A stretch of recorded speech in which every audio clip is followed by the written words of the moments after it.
and is the Government Affairs Director for the ANCA Western Region, and he was appointed in 2019.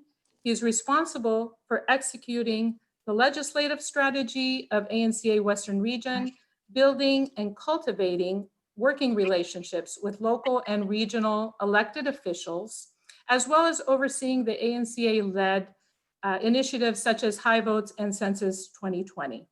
Artsakh holds a bachelor's degree in history from the University of California, Berkeley, and he is currently a master's candidate in government studies at Johns Hopkins University's Advanced Academic Program.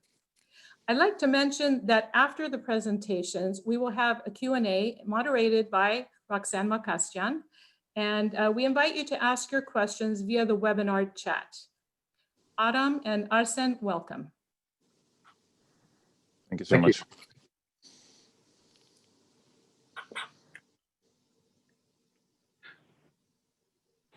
Arsen, maybe you can start us off. Sure. So to give you kind of the reality of what's been happening in Armenia right now, and also in Artsakh, since I was there last week, there's currently a huge crisis with the refugees coming from different places, and there are people who've been in Armenia for about 2 months now. They're specifically concentrated in Yerevan, in Goris, which is the bordering city to the Berzor or Lachin corridor, Jermuk, and many other large cities in Armenia. So, and they all have kind of differing needs. So some of them have real short time or real-time needs, such as food, clothing, any type of shelter, because some of them actually come from cities of Shushi and Hadrut, and they didn't have anything to bring with them because of the emergency call. And so what we see right now in Armenia is very troubling, and it's kind of a somber view to see a lot of people kind of struggle to kind of get by. So there are a couple of organizations, a number of organizations who try to do their best to kind of serve these people. But we also have to understand that there are thousands upon thousands of young men and women who have already died, and a lot of them are parents. So, I mean, just yesterday, an organization that I work with had served about a dozen or so families. Each of them had 4 to 5 kids. So if the breadwinner is not home and is I guess no longer available, it's you know, they don't have anything else to get by. So that's kind of the situation. In Artsakh, the situation's even more troubling. There's no electricity, no gas. The internet's pretty bad, so they don't have decent access.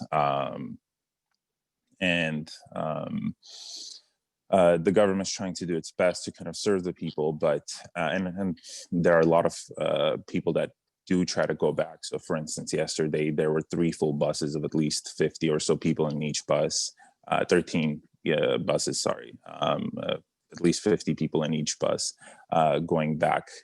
But I guess the future is bleak, so they don't know what's going to happen next, and a lot of the folks who live in the bordering villages don't know what's going to happen, what the future holds for them. So, for instance, we know just recently Azerbaijan stole a number of villages right by the border.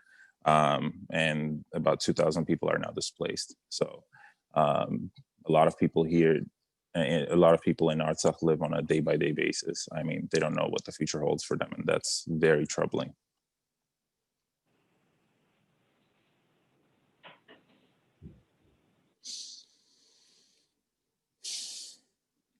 Okay, Roxanne, I can share some thoughts. But I'll start by just sharing my admiration for Arsen and all those who are on the ground in Artsakh and Armenia today. even in these dark days, I look at folks like Arsen and his generation, and I have hope for our future. We have a bright future. We have strong local chapters like in the Bay Area and Silicon Valley. We have extremely dedicated ANCA staff and supporters, and again, I've shared this a number of occasions. The courage that we're going to find in situations like this is going to come from each other, and I am hearing from Arsen and even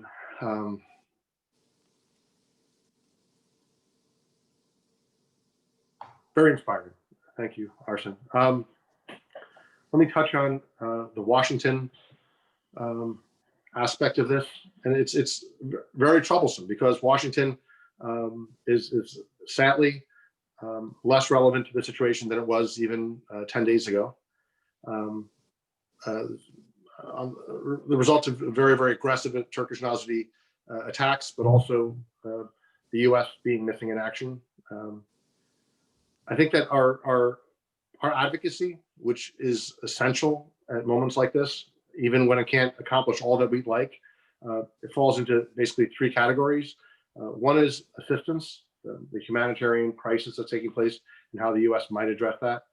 The second is, is the U.S. going to engage meaningfully in the OSCE Minsk Group process? Is there an OSCE Minsk Group process? What of this this deal that was forced on Armenia and Azerbaijan, is open to change? What is already baked in? Is the Turkish role going to be challenged in any way? Are we losing sovereignty over the south of Armenia, things of that sort? So that's a secondary. So the assistance, the engagement, we want a constructive U.S. engagement, and that becomes very complicated, and I'll explain that in a second. And then the third is, what might the U.S. do to deter renewed aggression? Because we've already seen 3 ceasefires breached, and you never know what the future holds. So let me touch on each of those. On assistance, there's like 2 categories of assistance and then 2 timelines for the assistance. The first category of assistance is simply emergency assistance, discretionary money that the administration can spend. They've only announced about $5 million. I understand they'll announce another $5 million maybe tomorrow. That's just a drop in the bucket. It's a small down payment on what's needed. What's needed is in the hundreds of millions of dollars. And that's not just for humanitarian aid. That's for reconstruction. That's for development, and even financial stabilization. The Armenian budget has taken brutal hits in the last 2 months.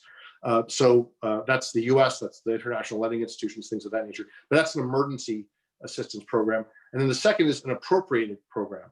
And the appropriated program obviously comes from Congress, and that takes weeks and months, not days and weeks. So we're obviously active on both fronts. Another angle is that the Millennium Challenge Corporation took Armenia out of eligibility over the last year or so because Armenia became a middle income country. Armenia will not be a middle income country according to World Bank statistics anymore, at least for the time being, and will become eligible, it would seem. So we need to push to see if Armenia can get a second compact. The last compact was in excess of 200 million. Those are the types of dollars that we need. In terms of engagement, the track record of the current administration has been extremely poor. They, literally, the National Security Advisor met with Armenia, expressed his sympathy with Armenians, noted that Azerbaijan and Turkey were the aggressive party, and then said, we're not going to take sides. As simple as that. It was an explicit statement that we will be neutral in this situation while nations of 100 million with massive armies, pummel a small country of 3 million, destroy the homes of people in Artsakh, a land of just 150,000. So that their definition of neutrality is, 30 to 1, 50 to 100 to 1 odds staying neutral in that fight. I think that's a twisted version of neutrality. So that engagement we're pushing for it now. I understand that the U.S. negotiator is in Moscow and that there are discussions underway. It's unclear exactly what's going to happen, but our aim, and again, that doesn't always translate into reality, is to mitigate the worst of this agreement, to mitigate the worst of the harms imposed upon Armenia, the long-term harms that will, handicap Armenia for decades and decades into the future. That's number one, and you do that A, under the Trump administration, and then B, we're engaging with the Biden people, but that feels like it's 100 years away. It's about 65 days away, but that's a lifetime when it comes to how quickly things have developed. In terms of deterrence, Ani mentioned our efforts trying to stop some drone parts. In many ways, that's the horses left the barn. A lot of those parts obviously were used, right? So we need to make those companies, they should pay a price for what they did. And if they broke the law, they should be held accountable for breaking those laws. And if there is going to be new aggression, we have to make sure that the US is in no way involved in that process. So that's partially drones, which is like can be a community thing, but more significantly, it's the US government saying no more arms sales to Turkey, no more arms sales to Azerbaijan, and also suspending or stopping, freezing forever the US military aid program to Azerbaijan that provided them with $120 million. So on all of those fronts, we need to push. I share with great regret that the type of sanctions that were needed and that we pushed for with our Greek friends and really a bipartisan majority in Congress were these caps of sanctions, really, really serious sanctions that Turkey violated the terms of these sanctions long ago, 4 years ago, by buying Russian weapon systems. The administration just chose not to enforce them. Those were the type of crippling sanctions that would have gotten Turkey's attention.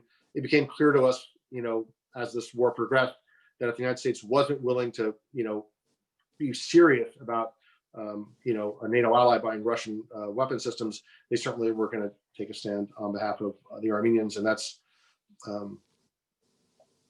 where a difference might have been made. There's several pieces of legislation. Ani mentioned them. There's two in the House, one dealing more with condemning Turkey and Azerbaijan that Congressman Spear put forward, and the other dealing more with self-determination for Artsakh, and that's Congressman Palone's. It's very late in the session. We're looking for every opportunity.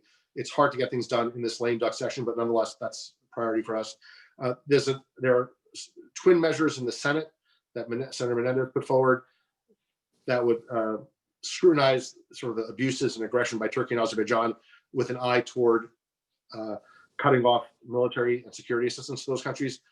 Of course, that's an important resolution, but again, that's like weeks and months. It's not a solution that's going to help us in the near term, but nonetheless, one that we support very strongly. You guys are all familiar, I'm sure, with efforts to get lobbyists that work for Turkey and Azerbaijan to drop those contracts. And we saw DLA Piper and Mercury and Livingston and others do that. Others have hung on, like BGR Group and things of that nature. We're also working with experts in the field and other civil society groups on the monuments issue. Forgive me if I'm cynical on that front. We witnessed in 2005 the wholesale destruction of the Julfa Cemetery, a UNESCO protected site, and UNESCO never said a word. So nonetheless, that effort needs to be undertaken, and there are friends in Congress and elsewhere who can help with that. There's the Metropolitan Museum, there's ECOMOS, there's all these various institutions that can be helpful on that front. We can't discount that. We need to push for every site to be saved, and we'll certainly push on that front. I share all of this with a sense of frustration that Washington was not in any way able to constrain or restrain Turkey in this case. Historically, the United States has played a role in restraining Ankara. The same is true of the Europeans. The U.S. just didn't engage, and that weighs very heavily on all of our shoulders. Adam, thank you very much for that. A few questions have come in. Anna asks that there are reports of Armenian civilians that have been captured by the Azeris, and maybe 10, maybe 20. Is there anything the ANC can do about this? Is there anything the public can do about this, as well as the issue of war crimes? Is there anything we can do on this front? Well, we share these atrocities, the torture of Armenians who've been captured, the desecration of churches, the vandalization of churches. We saw that today in Shushi, the kidnapping of Armenians who sought to return home. These are all shared with the people who are supposed to care and are supposed to make sure that these atrocities inform their relationship with, in this case, Turkey and Azerbaijan. And, again, forgive me for being cynical, but these are passed along, and I don't see them being taken seriously. And, what we would like to see, right, is that when we can document terrible atrocities that are being committed by Turkey and Azerbaijan, that we share them with our government, and then our government, weighs them, studies them, investigates them on their own. And if they find that there are, in fact, these types of kidnappings or tortures and other horrific actions, that we would call balls and strikes. We would call out Azerbaijan for their sins. And instead, the dominant paradigm is something like, well, to do so would mean that we weren't neutral. And it's in that hell that we find ourselves, where the group that you would think that the United States, which has historically played some role as an arbiter of what crosses the line, of what is that the U.S. would play some role in that regard, they've knowingly, consciously, and openly said that, well, that we're not going to do that. We're not going to do that, because I have yet to see one statement from the U.S. government, and I take this as my failing, right? I have yet to see one statement from the U.S. government that meaningfully calls out Baku for anything that they've done in this over the last 2 months. That includes, I mean, this may be an unfair comparison. This may be an unfair comparison, but 100 years ago, we did have an ambassador, Henry Morgenthau, who did speak the truth and did protest. He protested to the Ottoman government, and he protested to the American government, and eventually he went public and wrote a book and raised funds and I think represented America in our best tradition, as Americans. And I've seen absolutely none of that from the Department of State. They count themselves, I guess, professional to the extent that they can absolutely disregard the brutal slaughter of a nation on their indigenous homeland. Thank you. Question from Naidi. Actually, I must tell attendees that I'll need to shorten some answers, and we might not get to all the questions. But Naidi's a supporter of the ANCA, but she's beginning to question, the efficacy of our lobbying efforts. She wants to understand, it doesn't feel like the U.S. has intervened in substantive means. They support Turkey much more than Armenia, of course. So she asks, the U.S. funds given to Armenia are diminishing every year. With the current situation of Russia acting as a peace broker, so to speak, for Armenia and Azerbaijan, do we really expect there will be any significant or positive outcomes from our lobbying efforts? A lot has changed recently. What's your new assessment? And those are fair points, and I'm not going to dispute anything that you raised. I would say this, that in the first weeks of the conflict, to the extent that American officials, right, spoke out, it was entirely from Congress, and you saw, I think, very quickly about 100 members of Congress speak out. Every one of them spoke out on a side, took the Armenian side. Everyone that criticized the side criticized Turkey and Azerbaijan. Not a single voice, at least in the Senate and House, had anything critical to say of Armenia or anything kind to say about Ankara and Baku. And I think that was bipartisan. It reflected maybe legislators from 20, 30 different states. So it wasn't just California, Massachusetts. And I think that was the result of work on our part to educate people about the situation on the ground, the stakes, things of that nature, the continuity from 1915, things of that nature. Where we proved ineffective was in changing the Trump administration's outlook. I think it was a general outlook, which is that we're not an international policeman, and we simply, not every problem around the world needs to be an American problem. And we were unable to move that. Maybe that may be a constant across many different Trump policies. It's not as though he simply chose the Armenian issue to sit on the sidelines. That seems like a pattern with this administration. And in fact, one that's considerably different than considerably different than almost any US administration since the Second World War, because they've all seen themselves in some way as a problem solver or a solution provider, things of that nature. And I will say this, that our strategy was based on a US administration that would engage, that would not see a global crisis and just view it as like, you know, a show to be viewed or a show to be watched. And the congressional power could help push that about, that you could work through legislation, you could work through appropriations, there's various different vehicles.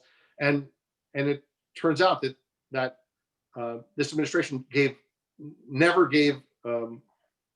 flashed the red light to Ankara on this issue. And I think that sadly contributed to the outcome. So yeah,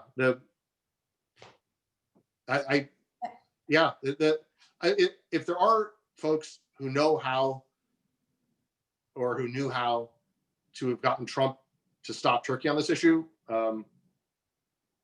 even at this late date, we'd love to hear from them. That brings just up the question a little, to take it a little farther. Was the US just standing on the sidelines, or is it increasingly looking like they wanted to see their NATO ally Turkey move into this area and you know, be that power that fights back against Russia there? That's a good question. I'm not sure. I know the geopolitics of exactly what the administration was thinking. Arsen, any thoughts from the ground about? I will add to what Aram mentioned before, that, you know, we as ANCA and from the Western region as well, we've been working diligently day in, day out to try to push the administration to move at least an inch into the direction of peace. And unfortunately, for quite some time, it didn't happen. But that was a consistent effort on behalf of the Trump administration, because if we look back to 2019, the Turkish government basically launched, the Turkish military launched an attack on Syria, northern Syria, and just slaughtered thousands upon thousands of Kurds, ethnic Kurds, and nobody did a thing about it. So that was a consistent kind of a policy. So it wasn't just that the Armenian advocacy kind of decreased in its importance or anything. That was a consistent Trump policy. And as far as the geopolitics is concerned, I think that was in one way or another the result of Trump administration's incompetence, complete incompetence to actually engage before the current horrible agreement was signed, because as we heard a couple of days ago, basically that was just pushed upon Pashinyan to sign, and he said I don't want to get into the civil politics, the internal politics of this, but he said he didn't have time to consult with the rest of the OSCE Minsk group partners. So had the Trump administration actually increased beforehand, I think we would have seen a different result than we see now. And Adam, you still have the last part of Naidi's question was kind of still up in the air, and that is like, do we still have faith, or do we still have expectations that we think could be feasible, that from our lobbying efforts, from those issues that you mentioned earlier? Do you feel like they can? Yeah, I'll go through the three priorities I mentioned at the outset. Yeah. Right? On two of them, I'm generally positive. One of them, we'll wait and see. The first is assistance. Yes, we can help with assistance. And we can help with assistance by pushing this administration to greater or lesser effect, but certainly an incoming Biden administration for the type of development and reconstruction numbers that we need to see. That should be our priority. And we've done that in the past. Hundreds of millions have gone to Armenia over the past several decades. And the need today is greater than ever. So yes, we can be effective on that front. We've proven that. Number one. You think there's better chances with Biden? A question coming in from Gary. Yeah, I would say that. The Biden tends to be more of a traditional foreign policy practitioner. internationalist of that sort. So yeah, international assistance plays more of a role in his world than it did in Trump, with Trump. So yes, we can be effective in the aid front, and we have to be. There's people, as Arsen knows and sees with his eyes, people who need help, and we have to help them. On the third point, which is deterrence, yes, again, the horse has left the barn on many of these things, at least in this round of aggression, but we can play a role in terms of stopping arms sales, suspending the military aid program. Those are doable things. Enforcing Section 907, if you believe Vice President Biden's statement, he says he'll do that, or he indicated he would do that. So stopping the arms sales, preventing, suspending the military aid program to Baku, enforcing 907. Those are three doable asks that we have to push extremely hard on. No one's going to give those to us. We have to fight for those like crazy. And then asking for oversight and investigation into the U.S. parts and components technology that ended up in these Bayraktar drones. Yes, those should be pursued. They should be pursued by ANC, but also by lawyers. And by, we need to identify people who were harmed by those and find out how they can have standing in U.S. courts, and then, pursue those legally, and also through congressional oversight and things of that nature. So I would say, well, I feel strong about our humanitarian push. I feel good about our deterrence push. Like, we can hack away at the U.S. security relationship with Turkey and Azerbaijan. Where I'm less optimistic, just because I don't know what the thinking is among the very top level Trump administration officials, is in terms of like revisiting this deal. Will they revisit it in a way that's worse? It's hard to imagine that, but hell, right? Anything's possible. So I don't know that we have our hand on that steering wheel. I think that's the U.S. has been very absent. They're stepping in late in the game. The French are also doing their part. Can this be rewritten in some way that's less damaging to Armenian viability? That's our effort, but with less guarantee of success. So yes, there were numerous questions about the agreement and how much you think it might be changeable still, like the road between Nakhichevan and Armenia, etc. And also this idea about remedial secession and the possibilities for that. And should we here be pushing that? Arsen, any thoughts about the road to Nakhichevan? Is there?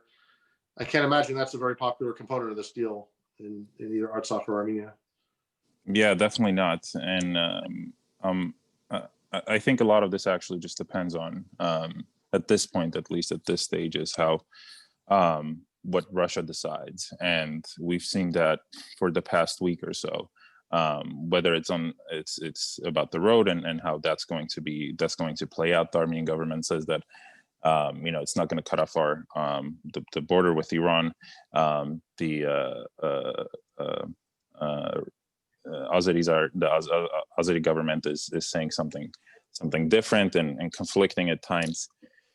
But as far as the rest of the deal goes, it's everything is just on a day-by-day basis. I mean, like I mentioned earlier, 2,000 people were just suddenly decided just like that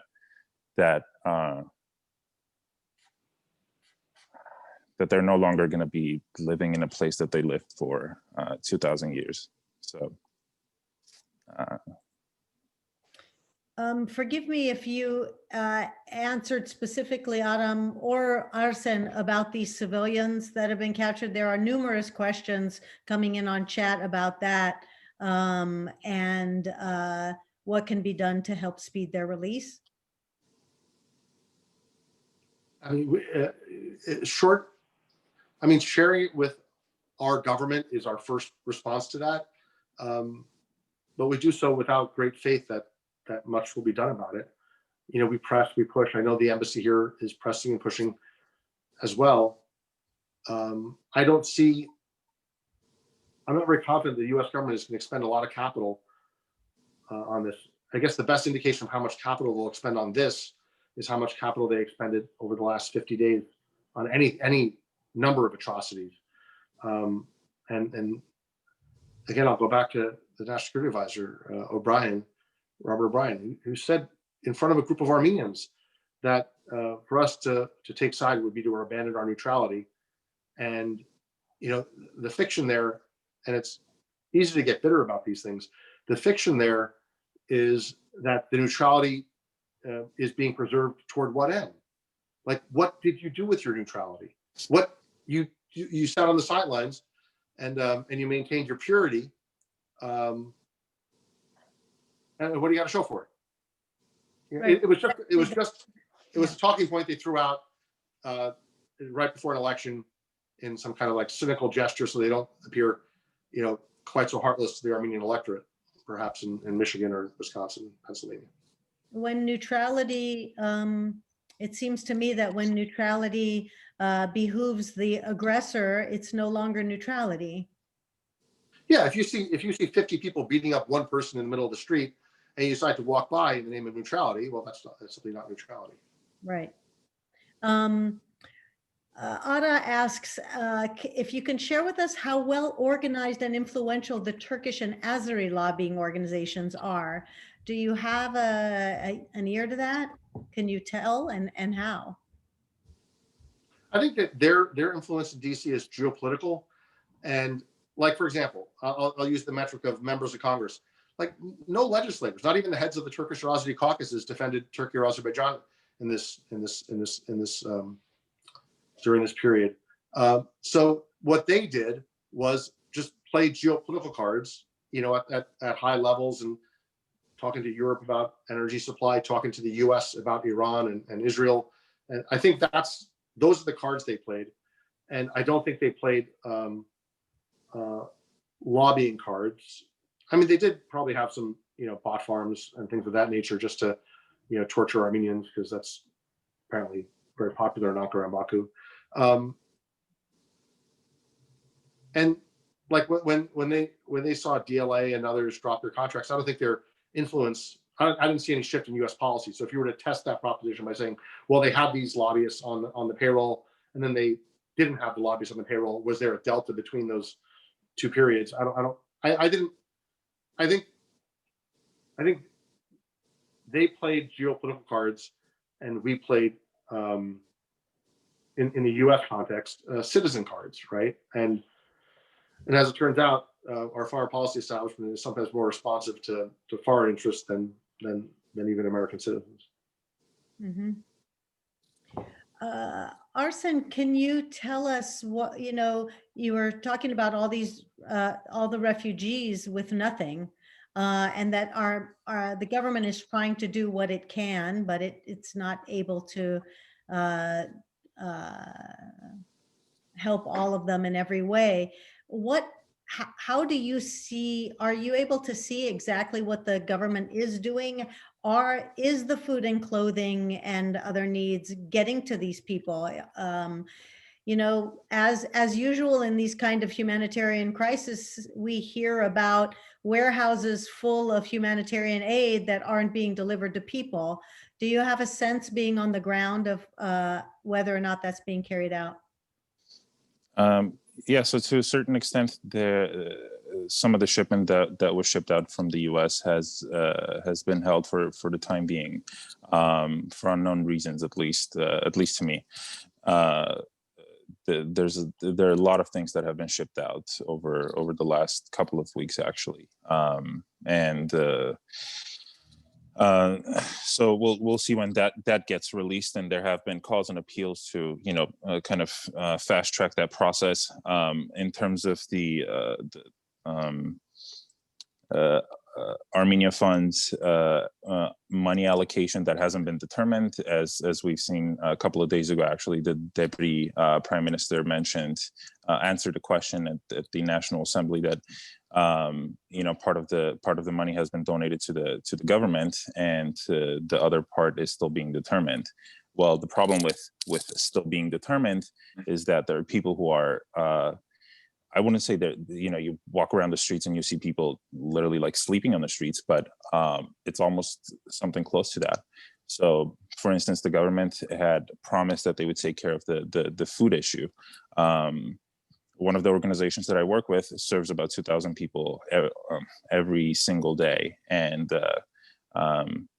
I think just about 100 that I met, that talked to yesterday, said that last time they received food was 3 days ago, and it was some Iranian type of pasta, and very low quality, along with olive oil. So I mean, it just it's very heartening to see that. So and then in addition to that, the clothing issue. So especially the residents or the refugees that left from Shushi and Hadrut and some of the other neighboring areas came without a bag, just literally just left their cities.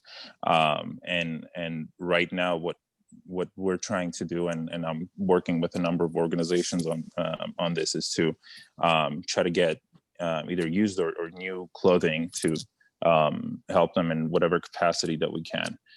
You also have to understand that most of the refugees are also kids. The Artsakh region had one of the highest birth rates or the highest birth rate in the Caucasus for a time being, at least. And so each family has 3, 4, 5, 6. Yesterday I saw 3 families who had 7 kids. I mean, an amazing, families that, and 2 of them had lost their, the breadwinners during this war. So there are all of these issues where you have, these kids that don't have anything to eat or to take care of. So the good thing on the other end is that a lot of people who are not even engaged with any organization specifically, but are just, on their own, or have taken the initiative to kind of get out there and do whatever they possibly can. And so I'm hoping that in the next couple of days, one of the organizations that I work with that are mainly from Shushi will have a long-term food solution for the next at least 3 months. And so that's almost being done. And then we've also connected with the Department of Emergency Situations. So they'll be handing out, and we sent an appeal or a request to provide with a couple of hundred blankets, winter blankets, toothpaste, laundry detergent, and other things just for people to get by. And we haven't received a response yet, but I think there are some storages. It's just a matter of communication and a coordination that hasn't been as effective, and I think that's partially due to the unprecedented level of the crisis that we've seen at this time. And I think nobody predicted this, or the Armenian government in this case didn't predict that it would get this bad. So hopefully, in time they'll have a better coordinating system. Okay, thank you. There are numerous questions about international issues, and I'm not sure, maybe Aram, I don't know to what extent ANC gets involved in any kind of, we mentioned earlier, war crimes trials, the situation with the heritage issues with UNESCO, and whether the ANC can and does get involved in that. Can you talk about that a little? I mean, the question is like the intersection between the US and these international bodies. Obviously, we're not a stakeholder for, let's say, UNESCO. Countries are the stakeholders of UNESCO. So UNESCO is most responsive to members of the United Nations. So the same is true of the International Court of Justice, or even the ICC, to the extent that members or countries are members of that body. So they're the stakeholders, they're the constituents. Doesn't mean citizens can't push, and that we should push the US government to be active on this issue. Again, the dilemma is, I look back at Julfa, the destruction of the Armenian cemetery, thousands of Khachkars in Julfa. The U.S. State Department official at the time was Matt Bryza, if you recall that name. He was the U.S. ambassador, later rejected by the Senate to serve as the U.S. ambassador in Azerbaijan. And I recall hearing in those days that the State Department couldn't really get involved in the Julfa issue because, again, that would be taking sides, and that might set back the cause of peace, that we need to preserve our neutrality. So thousands of Khachkars get turned to dust, and no comment, because it's actually virtue. It's a U.S. virtue that they can't speak on the issue because that would be taking sides. And I think a lot of this ends up in that exact paradigm. So you can have, and you will have, members of Congress call for investigations. You all members of Congress call for prosecutions, things of that nature. Will that translate in the next 65 days into the Trump administration doing much? I would guess no, but nonetheless, we have to push. Would we have more traction under a Biden administration? Likely, yes. But again, you know, that once the transactions are being done at the level like state-to-state transactions, very often our issue gets bartered away, right? And that our role as citizens gets like watered down because we, let's say, build up the let's say a monuments issue to the point where it has political currency in the U.S. And then some very wily people at the Department of State then say, well, here's a developed issue. Let's see what we can trade that for with the Aussies. You know, we can not pursue this issue, but in return for get something else. And unfortunately, that's not an excuse for not doing stuff, but it's just an honest appraisal of how hard it's been to get the U.S. on the right side of this issue, at least under this administration. Again, I say that like with feeling the weight of that on my shoulders. Like that Artsakh mentioned that it's not simply an Armenian issue, but nonetheless, it is also an Armenian issue, and one that worked entirely against us this time around.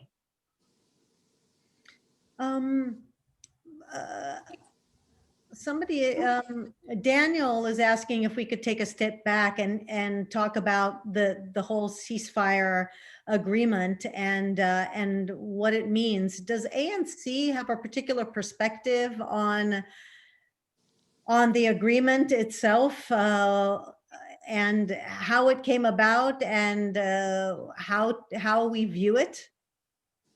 I think anybody who looks at that agreement, anybody, on any side of the issue would see it as a disaster for the Armenian nation. That's, I don't think, a political judgment. I don't think there's anyone out there above the age of 6 who's defending it as a net plus for the Armenians. It's obviously not. It represents, in fact, like a viability challenge to the future of the Armenian people and their ancient homeland. So yeah, I think the agreement is disastrous, and we should seek any angle, even long shot, to try to revisit, rewrite, take a second look at the terms, take a second look at the timelines, stretch out the timelines, revise the terms, mitigate the worst harms. I think that's, I don't think that's necessarily an ANC position. I think that's an Armenian position today, that this was a disastrous deal. And by disastrous, I mean, Daniel asked specifically, is it accurate to say, as many are saying, it was a capitulation and a surrender? I don't know if he's asking if it was. I don't know what words like are the best word, Roxanne. I can say this: extremely negative, to the extent that it creates viability challenges for the Armenian homeland. That's, I'll leave it at that. People can make their own judgments, and certainly, I mean, I have my personal views on the subject of how we got here. I'm sure everyone who's watching today has views as well. I would invite Arsen to offer thoughts as well. But yeah, I don't think any Armenian anywhere with a brain in their head is positive about this. And I think we all realize we have to roll back the worst parts of this to the extent that we can. Yeah, I'll just add to that not everything is over yet, because as we've seen just in the last week, I mean, just first of all, the deal itself was just made in such a haste and fast manner that the dates have changed and have been revised. So if dates can be changed, and if territories can be changed or the revised as far as the map goes and whatnot, I think a lot can be changed as well. So nothing has been, nothing is final yet. And it's our duty, responsibility, and our right to continue to push forth as much as we possibly can to make whatever we can, the best of whatever we can out of this situation. I know it's not what we desire, what we see, but it's our right, duty, and responsibility as Armenians, as Armenian Americans, also as citizens of the United States who have who vote, who pay taxes, and who do everything, to push as much as we possibly can to get to make this less worse, I guess. Totally agree with Arsen. Arsen's exactly right. Exactly right. A question about just generally, Jack, the fact that, we know here in the Bay Area, there are several Congress people who have been extremely supportive of our issues, like Jackie Spear, who is the Armenian Caucus co-chair. Who is it that you're working closest with and in Congress, and how can we help here communicate with those people? Well, definitely stay in touch with Congresswoman Spear, who's the author of HRES 1165. We want that to pass this session. If it can't pass this session, it needs to pass early in the next session.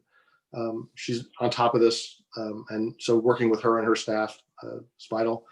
Congresswoman Eshoo has a long history of working on religious freedom issues and the protection of religious minorities in the Middle East, and has actually worked with senior Republicans in partnership with Congressman Fortenberry and others. They don't have a lot in common politically, but they've worked really well together.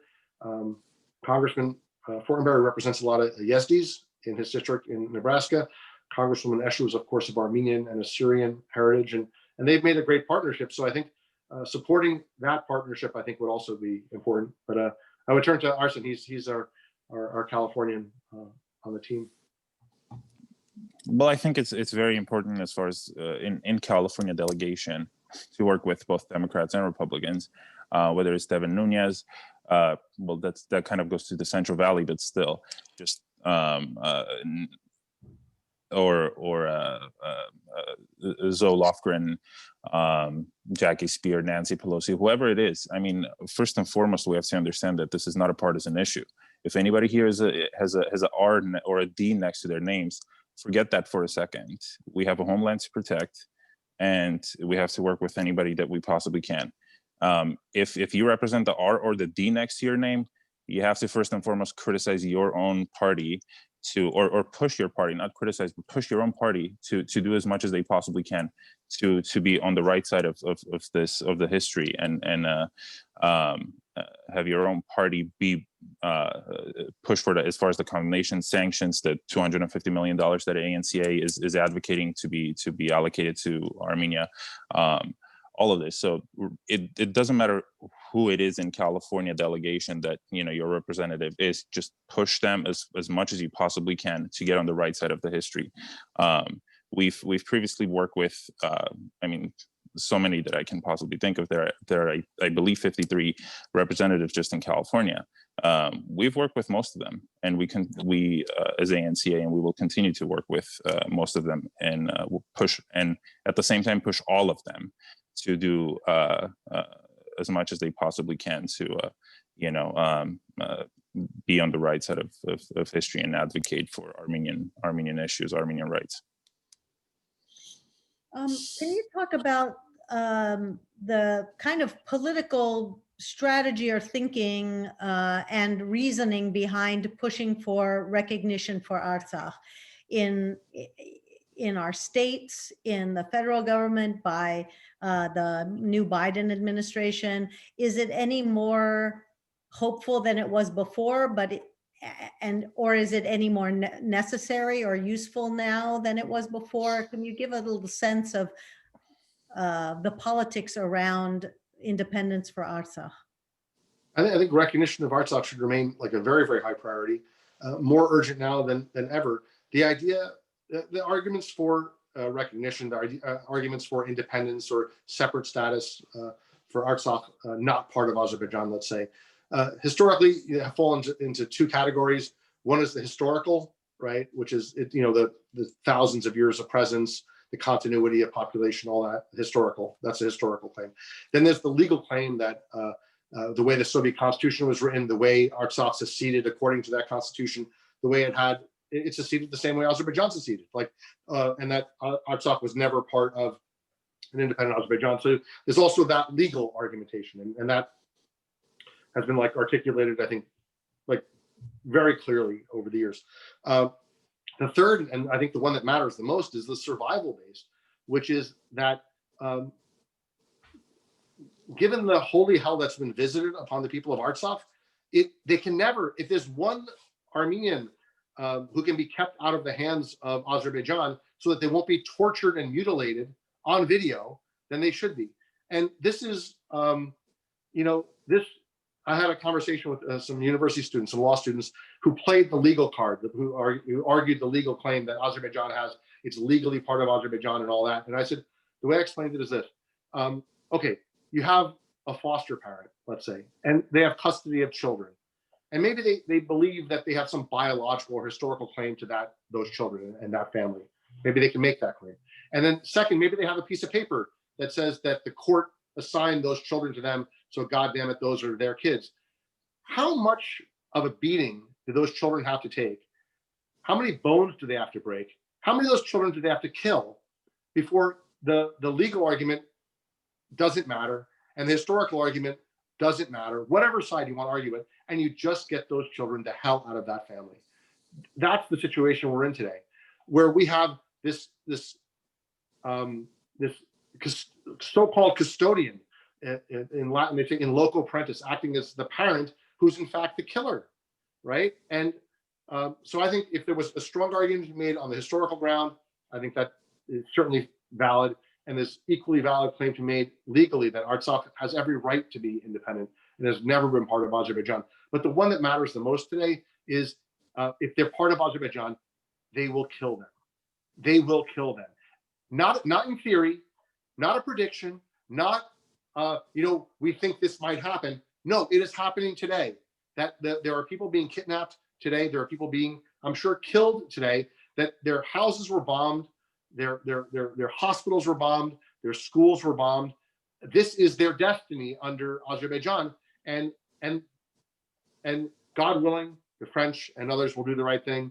I'm not sure when America will show up. Maybe we may be the last to recognize at this rate, but recognition, I think, remains a really, really important priority. Again, Arsen, you're closer to the situation, so that's just wanted to offer my 2 cents.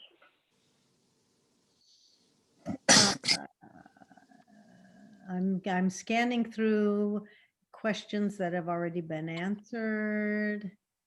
Since the signing of the disastrous ceasefire deal, Armenians have divided into 2 sides. It seems unity has become a dirty word.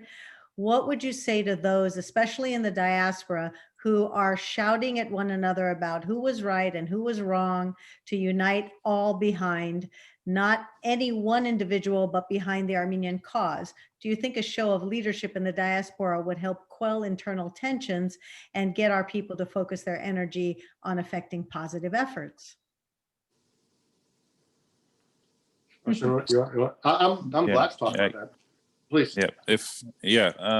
One thing I'll say is it doesn't really whatever side that you're on, you have to understand first and foremost that the most critical thing right now is the matter of refugees and what happens to them. If our land doesn't have Armenians, then we're one step closer to giving it up. Right now, there are about 90,000 refugees, just about spread all over Armenia, and as I mentioned, and I noted a couple of things just about the food shortages, the blankets that they don't have, just the basic necessities where they can't take care of themselves. If this continues the same way, these people will leave, and we won't have the historical indigenous population that we once had in Artsakh. So we must do whatever we possibly can to at least give some attention. So if you care about either side, if you care about the land, if you care about what the outcome was, you also have to put some thought into the fact that there are 90,000 Artsakh people in Armenia who have nothing to eat, nothing to care for. They stay in hotels, 7, 8 of them in one small room in studios. So in whatever capacity, if you care about what's been happening, we also have to understand that these refugees need to go back. They have to have a viable, a secure, the necessities have to be taken care of in a way where they can feel safe going back to Artsakh, to Stepanakert, to Martuni, and whatever the other and the other regions that they're from, and also the refugees from Shushi and Hadrut, at least where they, if hopefully they could go back to go to Stepanakert and continue their livelihood. But we have to understand the catastrophe that these people are experiencing. So if you care about the politics of this, just you also have to put some thought into assisting these refugees, because this is critical right now. A couple questions about the Red Cross. Do either of you know to what extent the Red Cross is stepping in? And I'll be happy to answer. Yes. So at the moment, they're doing exchange of the bodies on both sides. The latest was that they had exchanged a total of 385, or they mediated the exchange of 385 deceased soldiers or killed soldiers.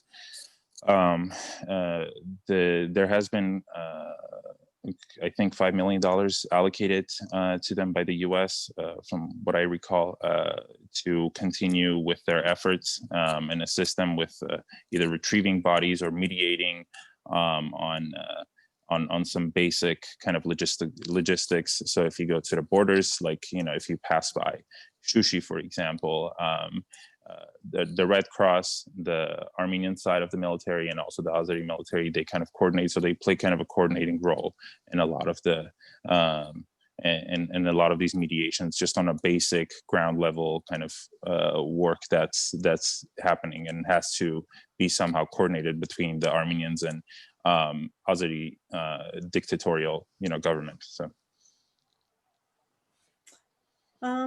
there's a question about China being more and more involved in this area, Russia and China working together, and the question of whether or not we as ANC in the US could take advantage of anti-China sentiment in Congress for our own aims in that area. I'm not sure. We have to think about that a little bit. I haven't thought of that. But obviously, like, it's a geopolitical nexus of a lot of interests, and the one thing we know is that historically, at least since the fall of the Soviet Union, that the U.S. was a player in that region, and then chose to disengage, and what happened is at least partially the result of that. Arsen, there are again reports about Armenia funds still having a lot of undistributed funds. Is there anything we can do to change that if that's truly the case? Yeah, that is true. And I think a lot of it is just the domestic, the infrastructure, where the bureaucracy that they have to kind of figure out themselves. Yes, on our end, maybe the funds that you gave, reach out to Armenia Fund, have them fast track this, because at this point there are tons and tons of just basic things, supplies that have been sent out and are being held. The money is still, at least in part, hasn't been allocated to the refugees, and the other half has been donated immediately. So if you have their contact information, reach out to them. That was your money that you sent, whether $50, $100, or $2,000 that you sent out to them. They have it, and you sent it. So you should hold them accountable. I just, to add to Arsen, from what Arsen said, it seems like $1 today is worth many dollars a week, a month, a year from now. Like, this is the time when that money needs to be allocated to feed people, to house people, and to return people. So this is like the urgency of that allocation is great urgency. It's like, this is the time to do that. This is not the time to sit tight and say, well, we need, a long-term plan. The long-term plan is not going to be possible if, as Arsen said, the people have left their homes with no hope of return. So this is the time. Is the recommendation to continue, especially giving through the Armenia Fund? We have the telethon coming up next week. Yes, definitely. Yeah. Definitely. I would also add that if you the donating to Armenia Fund is definitely helpful, and we should continue as much as we possibly can. But if you also know any small organizations, people on the ground that are helping out in whatever capacity that they are helping, as individuals, as organizations, chip in, help them, ask them if they need any assistance. There are so many organizations led by, young, active folks who, are donating their time and money and helping out the people in whatever capacity that they can. So the smaller organizations have a more direct and immediate impact. So the things that I mentioned previously, like things like getting blankets or food, while the government is still processing or thinking about what its final the allocation should be, we have to understand there are people starving. So if you know of any smaller organizations on the ground that are helping and doing things, chip in whatever you can. There are a lot of organizations that do amazing work here. Switching gears just a little bit, and you're not lawyers, so I don't know if you can answer this, but the question of, we did a lot of work here, as Ani mentioned, towards these tech companies who sold materials to Turkey that they've used in the drones. Would there be any possibility of bringing a case against the Turks in the U.S. courts for using U.S. technology to kill Armenians? It would be harder to take an action, I think, against Turkey, but it might be easier to take action against the actual companies. If they were negligent or intentionally provided these outside of U.S. law and they ended up killing Armenians, then they should be held accountable. Several of them have said they'll conduct investigations. Well, none of them have announced their investigations. So like lawsuits are a possibility, number one.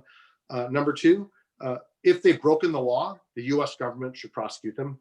Probably need to be encouraged to do so. And third, there should be congressional oversight over these companies. It's, most of them have said things like, well, they weren't aware of this and things of that nature. You know what? Let's test that. We should test that. Now, I don't think we owe we don't owe anyone the suspension of our mental faculties or our cynicism or skepticism or disbelief. Let them prove, and they should do that through investigation. So I don't think that chapter is over in the least. And the fact that somebody took the trouble to write, a statement that they posted on their social media, it's a tiny step in the right direction, but it's in no way remedies the harm that was done, and in no way exonerates them from any guilt for their actions. If they've broken the law and they've caused harm to people, then they should pay a price for that. Okay, one last question here, and that is regarding specifically the State Department. What have our relationships been like lately? Especially, there's been so much turmoil in the State Department during the Trump administration. Is there any specific thing we do or will do differently in our contacts with them regarding Artsakh?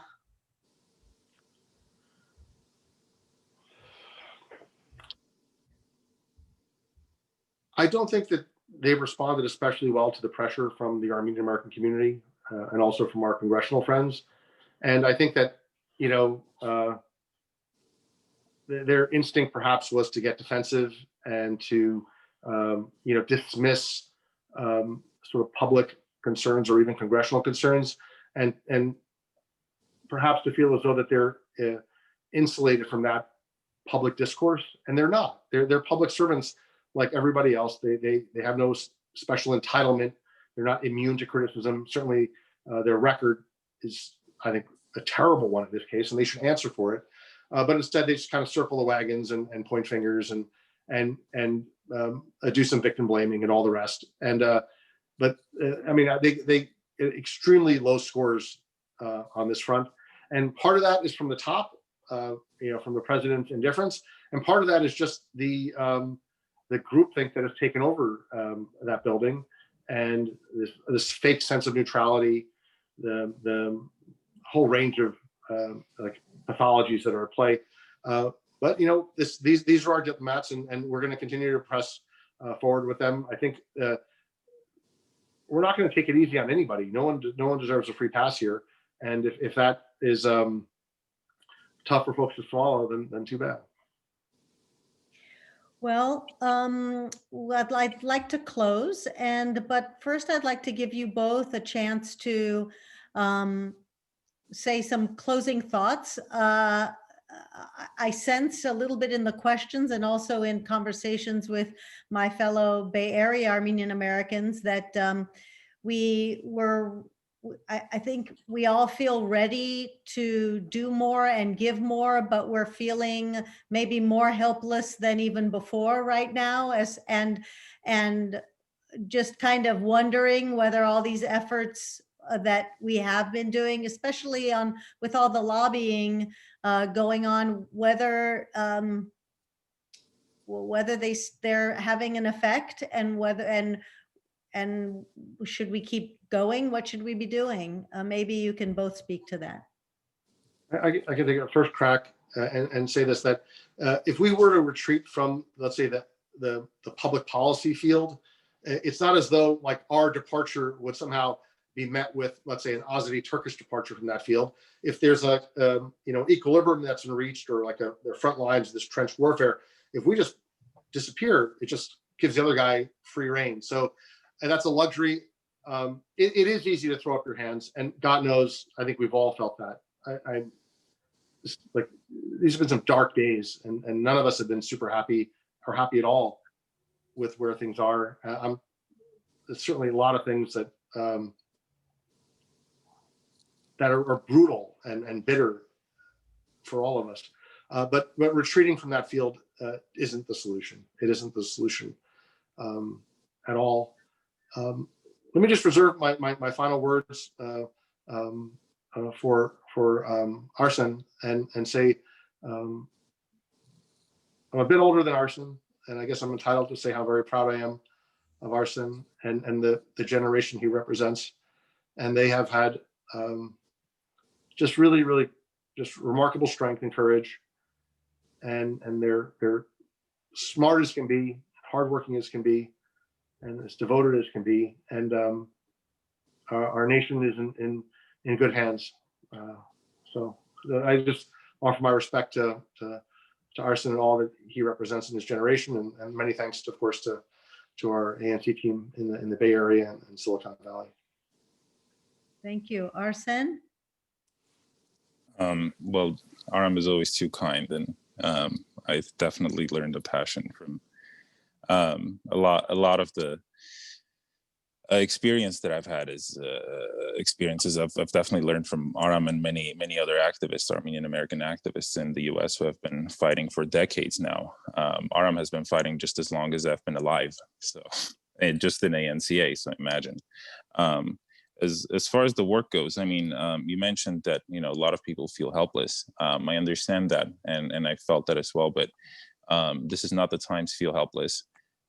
If you feel helpless, imagine I mean, just yesterday, as I mentioned, 13 buses full of 50 people in each bus went back to Stepanakert. Stepanakert is literally covered, is on three fronts. Has the enemy front on three sides. So if they can do that in this most hopeless situation, when there's no gas, there's no electricity, there's no Wi-Fi, I think you can do. You can move forward too. We have to think rationally. We have to organize. I know the situation doesn't we don't see the best at this moment, but we have to really start thinking rationally and logistically as to what we're going to do, what are our next steps. If you live in the United States, what is something that ANCA is pushing forward? I know looking at the $250 million of allocation seems like a grandiose plan, or it seems like maybe it could not be passed, but it is only with your effort that these things could be completed, or with Halo Trust, or whatever else that there is that ANCA is currently pushing for. Do whatever you possibly can. The best way to do it is to think rationally, not to give into your emotions right now, because all of these are strategies that we have to look over a time period. I really hope that we start looking at the refugee situation more closely. I understand many people really care about how the agreement has turned out, but trust me, if the people don't go back to their homeland, it'll be really hard to protect the homeland in the future. So we have to do everything that we possibly can. And I know some people have asked about organizations that do some groundwork here. I know that Code 3 Angels does amazing work, and they have donated hundreds of blankets, and I do work with them actually, so help them out on the ground level. Quidix, another organization that delivers food very cheap to the refugees. So look up all the local organizations here that do amazing work. Doesn't matter what your politics are and whether or not it goes hand in hand with theirs. Trust me, they do amazing work. Put politics aside and start helping the refugees as much as you possibly can. Thank you. Thank you very much. Thank you, Aram Hamparyan. Thank you, Arsen Shivanyan, for all your work on behalf of the Armenian cause and the Armenian National Committee of America. We wish you all the best. Take care, be safe, and thank you to all those who listened in. And we're hoping that you'll keep your eye on all those ANCA action alerts, sign up as rapid responders, give as much as you can. This giving season, we should keep Armenia and Artsakh always at the forefront. Thank you to everybody. I wish you well. Good night.